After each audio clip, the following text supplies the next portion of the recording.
हिसाब से लालू जी बोलते हैं जिसकी जितनी हिस्सेदारी उसकी उतनी भागीदारी।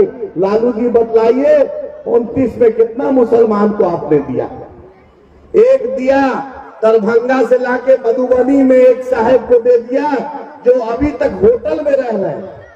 दरभंगा का वो शख्स मधुबनी में क्लाउड9 होटल में रह रहा है, उसका भी परमानेंट एड्रेस नहीं, उसका भी परमानेंट एड्रेस मधुबनी नहीं है। एक शख्स आप उसको लाके दे देते हैं।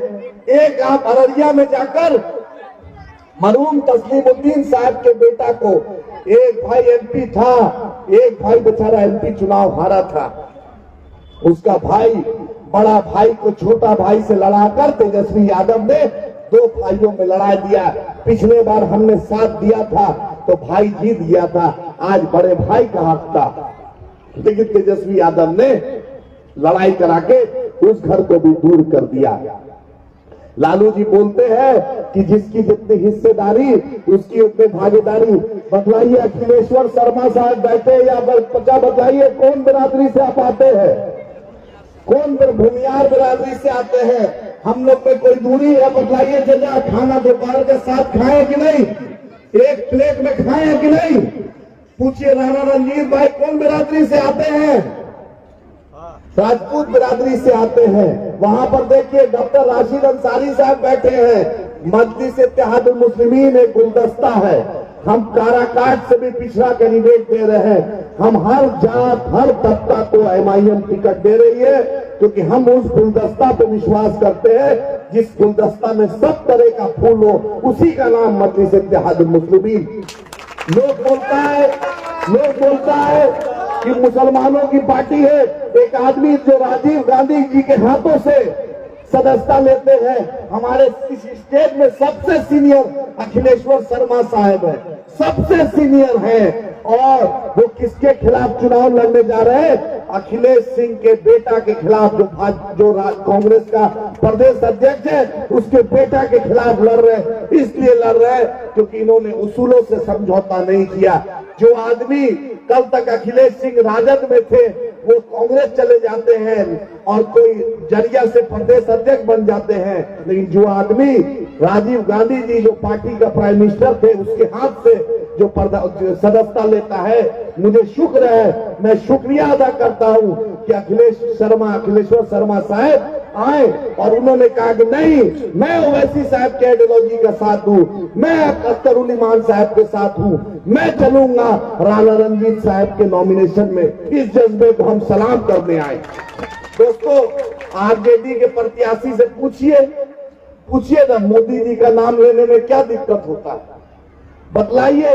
ट्रिपल तलाक में मैं खासकर मुस्लिम नौजवानों को बोलना चाहता हूं, मैं अपने उलेमा हजरात को बोलना चाहता हूं, ये आवाज जो सोशल मीडिया के माध्यम से हर घर में जाएगी, मैं पूछना चाहता हूं, बतलाइए घर में बेटी की शादी थी और आपके लिए ट्रिपल तलाक में पार्लियामेंट में कौन लड़ रहा था? बतलाइए, दिल पर हाथ रखकर बोलिए कौन लड़ रहा था? नाम बताइए, कौन लड़ रहे थे? अगर घर में जिसकी बेटी की शादी हो, बहन की शादी हो, वो दिन भर घर में रहेगा, लेकिन आपके लिए पार्लियामेंट में अगर कोई मर्द मुजाहिद लड़ रहा था तो उसका नाम बैरिस्टर असदुद्दीन ओवैसी साहब। दोस्तों, आप बतलाइए 370 पर कौन आपके साथ खड़ा था? ट्रिपल तलाक पे कौन आपके साथ खड़ा था? अफराजुल पर, इखलाक पर, तबरेज अंसारी के मॉब लिंचिंग पर कौन खड़ा था? बतलाइए, किसने कहा था? मैं हिंदू भाई जो है उनको दिमाग में बार बार बोला जा रहा है, हम इस्लाम की बुनियाद लकुम दीनकुम वलिया दीन है, इस्लाम की बुनियाद ला इकराह फिद्दीन है। हम दीन में कोई जबरदस्ती नहीं करते और हम ये मानते हैं कि तुम अपने धर्म को मानो, हम अपने धर्म को मानो। असदुद्दीन ओवैसी साहब ने कहा कि हाँ, हम मर्यादा पुरुषोत्तम राम जी को हम दिल से इज्जत करते हैं, लेकिन जाकर मीडिया सुबह शाम हिंदू मुसलमान चलाने के लिए जो बीजेपी का कैंडिडेट डॉक्टर माधवी लता है, वो वहां पर तीर निकालकर हैदराबाद में मस्जिद के सामने तीर निकालकर दिखा रही है और बैरिस्टर असदुद्दीन ओवैसी साहब बोल रहे हैं कि बतलाइए, इतना नीचे मत गिरिए, इतना नीचे हैदराबाद को मत गिराइए। हैदराबाद में दारुसलाम कभी जाइएगा तो आप देखिएगा, अगर माथे पर तिलक हो राणा रंजीत भाई, अगर माथे पे तिलक हो, सिर पर ये टोपी हो, अगर पगड़ी हो या क्रॉस हो, दारुस्सलाम में सबका इस्तकबाल है। इसलिए 1984 से लेकर आज तक हम कामयाब नहीं हो रहे। किसी की मां नहीं चली जो हैदराबाद हमको हरा पाए। यही हमारी पहचान है। वहां का हिंदू भाई भी हमें वोट देता है, वहां का मुसलमान भाई भी हमें वोट देता है, वहां का दलित हो, पिछड़ा हो, अगड़ा हो, हर समुदाय का लोग वोट देता है। इस मंच के माध्यम से बोलना चाहते हैं, सबसे ज्यादा अगर कोरोना में किसी पार्टी ने मदद की, आप गूगल कर लीजिए नौजवानों, आज एक एक के हाथ में ही ऑनलाइन फोन है।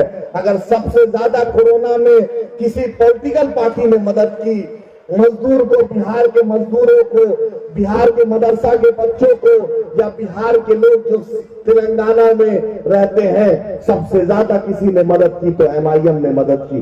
बतलाइए, जो चचा यहाँ बैठे हैं, जो उलेमा हजरात बैठे हैं, जब ओवैसी साहब पार्लियामेंट में बोलते हैं तो कैसा बोलते हैं? ईमानदारी से बोलिए, क्या हक बात बोलते हैं?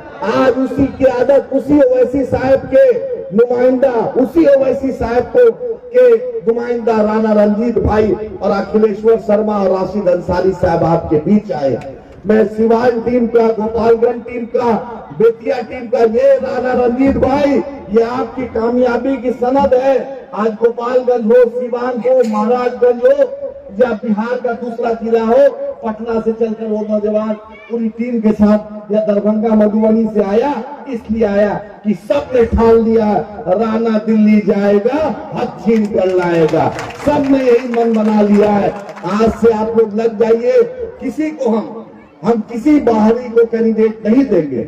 और इन्होंने बड़े ऐलानिया कहा कि सीताराम साहब जो इनके पूछ पिताजी थे, उनके पिताजी को जो मुसलमानों से जो रिश्ता था, क्योंकि भारत की सरजमी, चंपारण की सरजमी, यहाँ बत्तख अंसारी साहब की भी सरजमी है, यहाँ वो शुक्ला साहब जो जर्नलिस्ट थे उनकी भी सरजमी है, ये मजरू हक साहब की भी सरजमी, सिवान से जहाँ से आए हैं मेरे सरवर भाई।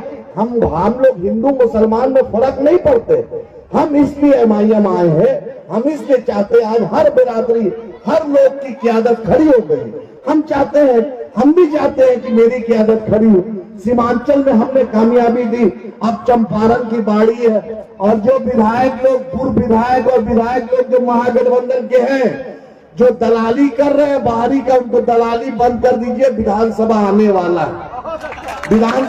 वाला है, दलाली बंद कीजिए। फिर मत फोन करवाइएगा किसी से। तेजस्वी यादव अभी वोट लिया है, अभी तेजस्वी यादव वोट लिया है। और अख्तर साहब को कुर्सी पे जब बैठा रहा था वो शख्स, तो बोलता है कि अख्तर साहब ने बोला कि हम तो 122वां है। तेजस्वी जी, आखिरी जरूरत पड़ेगी तब याद कीजिएगा। तो मनोज झा जी वहां पर थे, तो तेजस्वी जी ने कहा कि अख्तर साहब अब फर्स्ट है। उसके बाद जिस दिन किशनगंज में चुनाव हो रहा है, लालू जी वीडियो जारी करते हैं, फोन पर ओवैसी साहब को बोलते हैं आप भाई हैं मेरे। और जिस दिन वोट होता है उस दिन वीडियो जारी करते हैं। मैं आपसे अनुरोध करता हूं, बिहार में 40 सीट थी जो MIM पर इल्जाम लगाते हैं, 40 में एक सीट जहां किशनगंज हम लड़े थे 2019 में, सिर्फ एक सीट कांग्रेस जीती थी। उन 40 सीट में भाजपा एनडीए जीता था। जहां जहां आपके मंच से माध्यम से बोल रहा हो, जहां जहां MIM खड़ी हो रही है, राजद के लोगों, महागठबंधन के लोगों, आप अपना कैंडिडेट को विड्रॉ कर लीजिए।